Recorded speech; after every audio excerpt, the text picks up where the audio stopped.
Today I learned more about the actual statistics. You kind of hear about communism and that it's bad, maybe growing up in high school, or you might hear these kind of anecdotes of what happened to people, but really seeing the statistics and having it laid out for me that way really made it kind of makes sense all the way around why America has fought so hard to resist communism and why we have to continue that fight.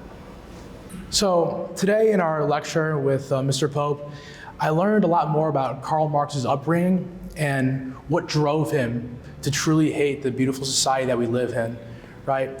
What made him write the Communist Manifesto and pushed him to call for an open revolution against not only government, but society itself. So I thought that was very powerful and it really deepened my understanding of communism.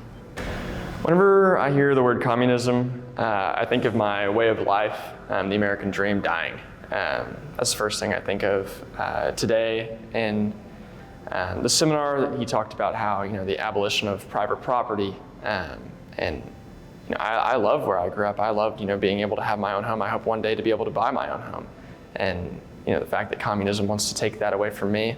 Also, whenever we learned today about how in the Communist Manifesto, the first 10 points are not about rights, they're not about freedom, they're about what the government's going to do to you and what you can't do anything about it.